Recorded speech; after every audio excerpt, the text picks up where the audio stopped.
Hey guys, wanna know how to set location in OkCupid? Well, no worries, in this video I'm going to show you an easy step-by-step guide on how to do it.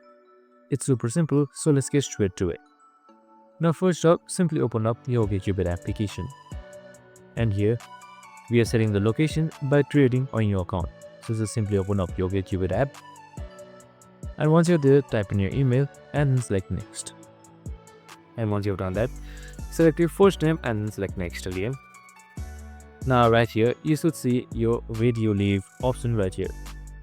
Now you can either enable location services by just simply clicking on it, or right down here you can see enter location manually.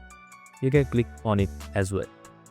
Now if you have clicked on enter location manually, you can just simply select your country and then your zip code. And that's it.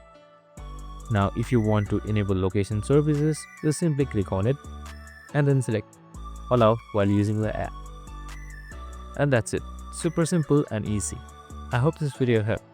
If it did, make sure to like, subscribe and tune in with us for more of these videos. See you in the next one.